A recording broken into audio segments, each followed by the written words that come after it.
پانچویں مغل بادشاہ شہاب الدین محمد خرم المعروف شاہ جہان ہیں۔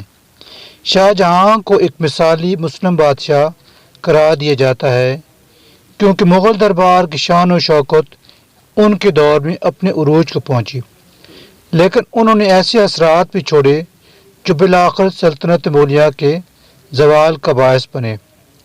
مغل بادشاہ جہانگیر اور راجپوت شہزادی منمتی لقب بلقیس مکانی بیگم کے بیٹے شاہ جہان اپنے دادا اکبر اعظم کی حکومت کے 36ویں سال میں 5 جنوری 1592 کو لاہور میں پیدا ہوئے۔ اس وقت لاہور مغل سلطنت کا دارالسلطنت تھا اور مغل شہنشاہ اکبر اعظم 1586 سے مغل شاہی خاندان کے ساتھ یہیں مقیم تھے۔ پیدائش کے چھٹے روز جہانگیر نے اپنے والد جلال الدین اکبر کو دعوت دی کہ وہ نوزائیدہ بچے کا نام تجویز کریں۔ شہنشاہ اکبر نے بچے کا نام خرم رکھا اور اپنی بے اولاد بیوی رقیہ سلطان بیگم کے حوالے کر دیا کہ وہ اس کی تربیت کریں۔ شاہ جہان ابتدائی ایام سے ہوش سنبھالنے تک اور ہوش سنبھالنے کے بعد 3 سال تک رقیہ سلطان بیگم کے زیر سرایہ پروان چڑھتے رہے۔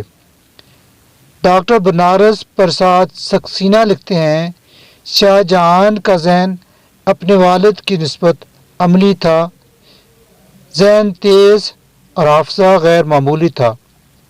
تفصیل پسندی کی خاص صلاحیت تھی جو مرتے دم ان کے ساتھ رہی۔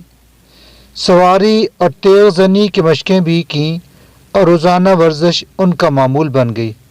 وہ تیر کمان اور بندوق کے استعمال کے ماہر تھے۔ ان کی آواز شیریں تھی، فصاحت کے ساتھ فارسی زبان بولنے پر انہیں قدرت حاصل تھی۔ جہانگیر 3 نومبر 1605 کو مغل شہنشاہ بنے۔ اس تخت نشینی کے ساتھ ہی ان کے پہلے بیٹے خسرو مرزا کی بغاوت شروع ہو گئی۔ تو اس کی جہانگیری میں لکھا ہے کہ خسرو نے لاہور کا محاصرہ کر لیا، جس کا دفاع دلاور خان نے کیا۔ جہانگیر جلد ہی ایک بڑی فوج کے ساتھ لاہور پہنچے اور بیرووال کی لڑائی میں خسرو کو شکست ہوئی۔ خسرو اور ان کے ساتھیوں نے کابل کی طرف بھاگنے کی کوشش کی، لیکن چناب کو عبور کرتے ہوئے جہانگیر کی فوج کے ہاتھوں پکڑے گئے۔ خسرو کو سب سے پہلے دہلی لایا گیا، جہاں انہیں ہاتھی پر شاندار انداز میں بٹھا کر چاندنی چوک تک لے جایا گیا۔ گلی کے دونوں طرف ان کا ساتھ دینے والوں کو نیزوں پر پرویا گیا۔ خسرو یہ بھیانک منظر دیکھنے اور ان لوگوں کو چیخ پکار سننے پر مجبور تھے۔ یہ عمل متعدد بار دہرایا گیا۔ ودیا درمہاجن اور ایلیسن بیکنز فائنلی کے مطابق خسرو کی آنکھیں پھوڑ کر آگرہ میں انہیں قید کر دیا گیا، تاہم ان کی بینائی مکمل طور پر ختم نہیں ہوئی۔ 1616 سے 1620 تک وہ شاہ جہان کے سسر اور ملکہ نور جہاں کے بھائی آصف خان کی تحویل میں رہے۔ 1620 میں انہیں شاہ جہان کی تحویل میں دے دیا گیا اور 26 جنوری 1622 کو شاہ جہان کے حکم پر خسرو کو دکن میں قتل کر دیا گیا۔ RP ترپاٹھی اپنی کتاب مغلیہ سلطنت کا عروج و زوال میں لکھتے ہیں کہ گلا گٹوا کر مارا گیا، مگر مشہور یہ کیا گیا کہ وہ کولنج کے در سے مرے۔ خسرو کی بغاوت ختم کر کے جہانگیر نے لاہور میں قیام کیا۔ ڈاکٹر بنارس پرساد سکسینہ لکھتے ہیں کہ قیام لاہور کے دوران شاہ جہان کو 21 مارچ 1607 کو پہلا فوجی منصب یعنی 8,000 ذات اور 5,000 سوار ماہ تومان تیغ و تبل اور علم تفویض ہوئے۔ نومبر 1607 میں شاہ جہان کو اجین کی جاگیر اور آثار فیروزہ کی سرکار دی گئی۔ اس کے علاوہ شہنشاہ جہانگیر کی طرف سے شہزادے کو یہ اجازت دی گئی کہ وہ سرخ خیمہ نصب کر سکتا ہے۔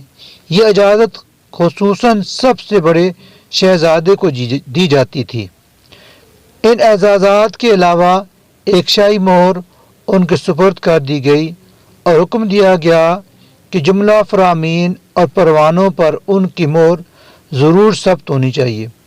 27 مارچ 1612 کو ملکہ نور جہاں کے مشورے پر شہنشاہ جہانگیر نے شاہ جہان کو 12,000 ذات اور 5,000 سوار کا منصب عطا کیا۔ ترپاٹھی کا کہنا ہے کہ شاہ جہان نے نور جہان سے تب رنجش رکھنا شروع کی جب ملکہ نے اپنے سابقہ شوہر سے پیدا ہونے والی بیٹی لاڈلی بیگم کو جہانگیر کے سب سے چھوٹے بیٹے شہریار سے 1620 میں بیاہ دیا۔ یہ بات قدرتی طور پر فرض کر لی گئی کہ ملکہ اب اپنا اثر و رسوخ اپنے داماد کی طرفداری میں استعمال کریں گی۔ بینی پرشاد نے لکھا ہے کہ شاہ جہان کے دوسرے بڑے بھائی پرویز مرزا 27 سال کی عمر میں شراب نوشی اور عیش و عشرت کی کثرت سے تباہ ہو چکے تھے۔ سن 1625 میں پرویز شدید بیمار تھے۔ ان کی موت 38 سال کی عمر میں ہوئی۔ ایک اور وارث کے راستے سے ہٹ جانے پر فوری طور پر شاہ جہان کے ہاتھوں زہر دیے جانے کا شبہ کیا گیا۔ سن 1622 میں خرم جانشینی جیتنے کے لیے پرجوش بغاوت کرتے رہے۔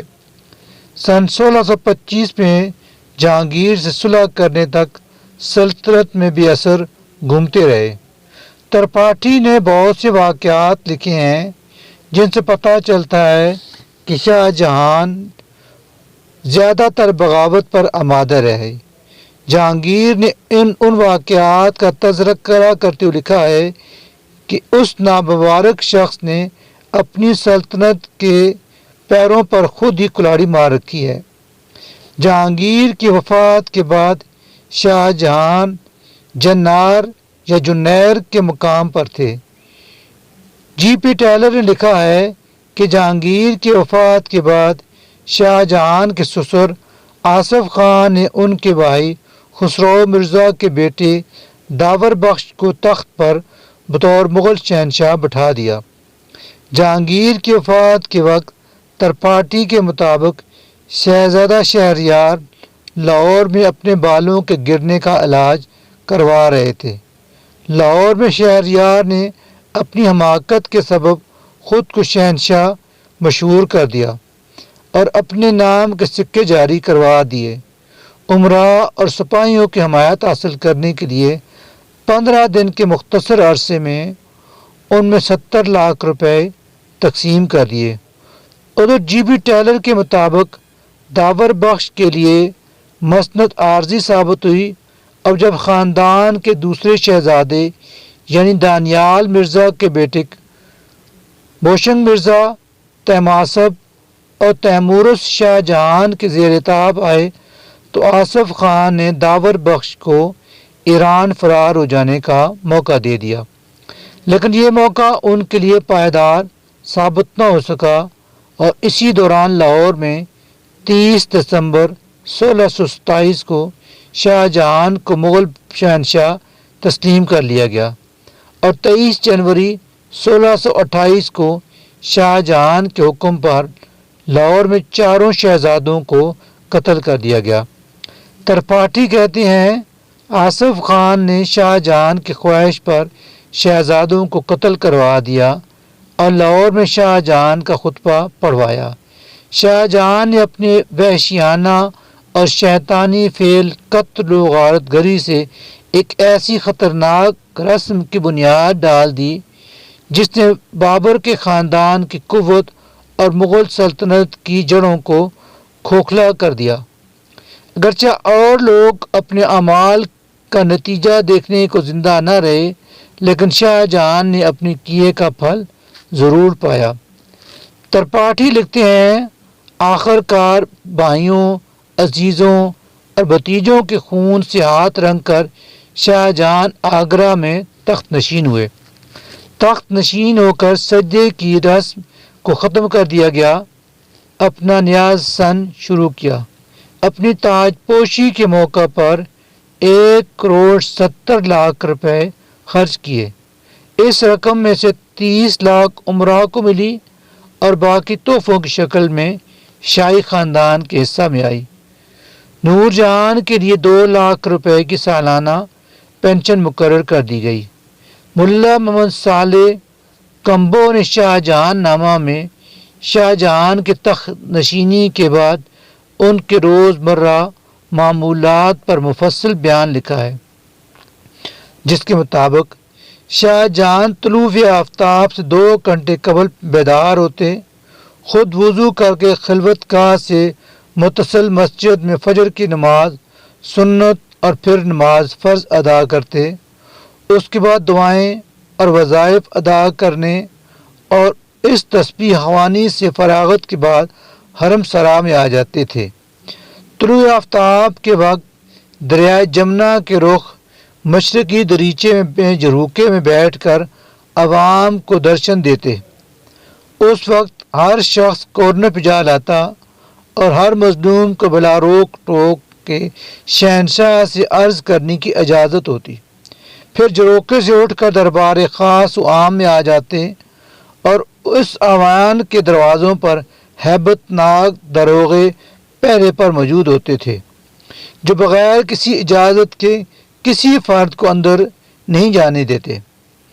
اس ایوان میں وزراء، مختلف ملکی و مالی مہمات انجام دینے والے اشخاص جمع ہوتے تھے اور معاملات حکومت شہنشاہ کے گوشت گزار کرتے۔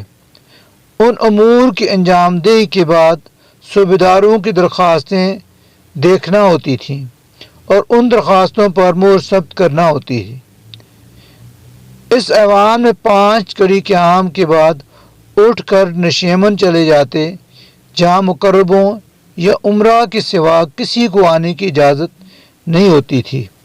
یہاں دیوان مال، خالصہ، محلات کے آمد و خرچ کی تفصیل اور جاگیروں کی تنخواہ کا حساب شہنشاہ کو پیش کیا جاتا۔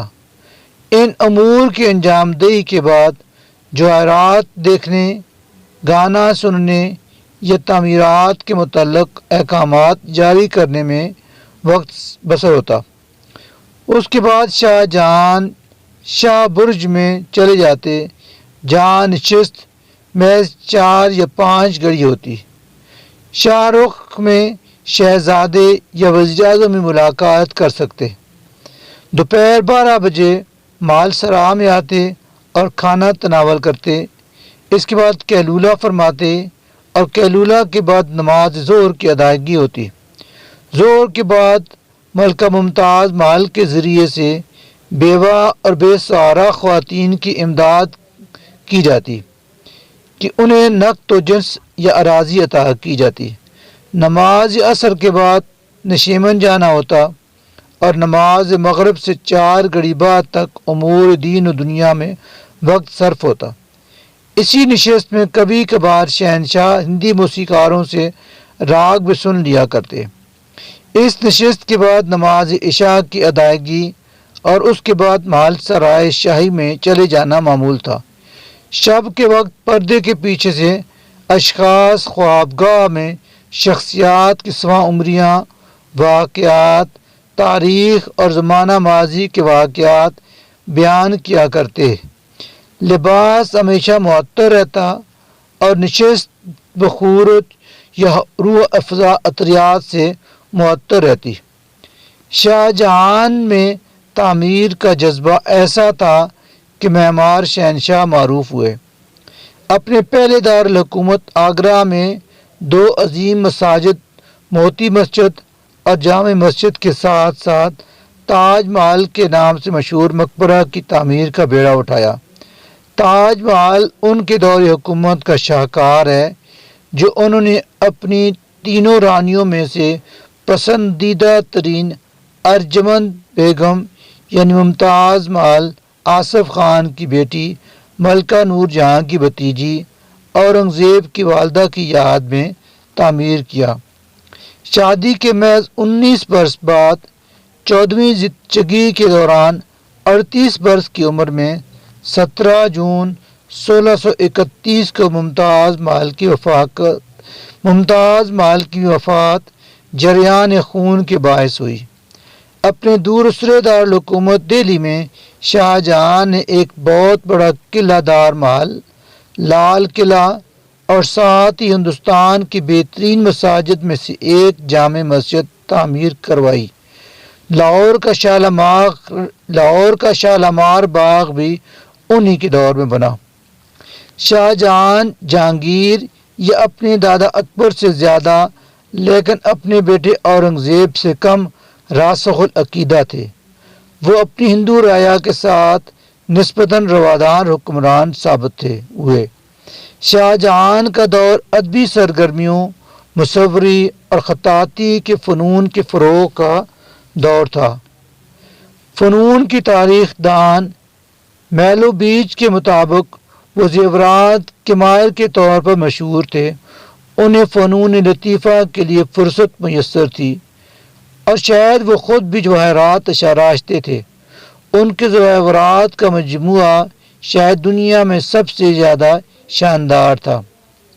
شاہ جہاں کی حکومت کے چوتھے اور پانچویں سال مغل ریاستوں دکن اور گجرات میں قحط پڑا۔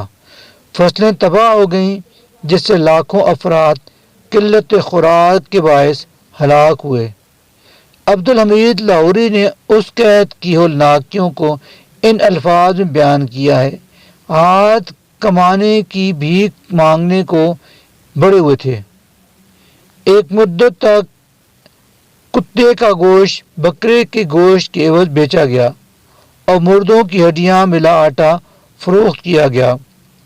قحط کی تفسیر ایک انگریز سیاح پیٹر منڈی نے بھی پیش کی ہے، جس نے تجارتی سرگرمیوں کے لیے سورت سے آگرہ اور پٹنہ کا سفر کیا۔ سورت میں بیماری اتنی جان لیوا تھی کہ 21 انگریز تاجروں میں سے 17 مر گئے۔ سورت اور بربان پور کے درمیان راستے کا ایک بڑا حصہ زمینی تھا۔ ان قصبوں میں مردوں کو ایڑیوں کے سہارے باہر گھسیٹا جاتا اور وہاں چھوڑ دیا جاتا کہ راستہ آدھا روک جانا تھا۔ اس دوران بربان پور میں شاہ جہاں کا پڑاؤ ہر قسم کے عیش و آرام کے سامان سے بھرا ہوا تھا۔ لاہوری کے مطابق شہنشاہ نے چند کچن کھولے اور 20 ہفتے کے عرصے میں 1.5 لاکھ روپے خیرات میں دے دیے۔ شاہ جہاں نے زمینی محصول کے تخمینہ کا 11واں حصہ بھی واپس کر دیا۔ شاہ جہاں اپنے 30 سالہ دور حکومت کے دوران لگ بھگ 15 سال کسی نہ کسی مہم کے لیے دارالسلطنت سے باہر رہے۔ جون 1631 سے اکتوبر 1632 تک 4 مہینوں کے محاصرہ کے بعد پرتگالیوں سے دریائے ہگلی کی بندرگاہ چھین لی گئی، جن پر ان کا کافی عرصہ سے قبضہ چلا آ رہا تھا۔ شاہ جہاں کا دور حکومت دکنی ریاستوں کے خلاف کامیابیوں کے لیے قابل ذکر تھا۔ سن 1636 تک احمد نگر کا الحاق ہو چکا تھا اور گولکنڈہ اور بیجاپور کو خراج پر مجبور کر دیا گیا۔ مغل اقتدار کو شمال مغرب میں بھی عارضی طور پر بڑھایا گیا۔ 1638 میں قندھار کے فارسی گورنر علی مردان خان نے اس قلعے کو مغلوں کے حوالے کر دیا۔ 1646 میں مغل افواج نے بدخشاں اور بلخ پر قبضہ کر لیا، لیکن 1647 میں بلخ کو چھوڑ دیا گیا اور 1649، 1652 اور 1653 میں اسے دوبارہ فتح کرنے کی کوششیں ناکام ہوئیں۔ ایرانیوں نے 1649 میں قندھار پر دوبارہ قبضہ کیا۔ بلخ اور بدخشاں کی مہمات اور قندھار کی بازیابی کی کوششوں نے سلطان کو دیوالیہ ہونے کے دہانے پر پہنچا دیا۔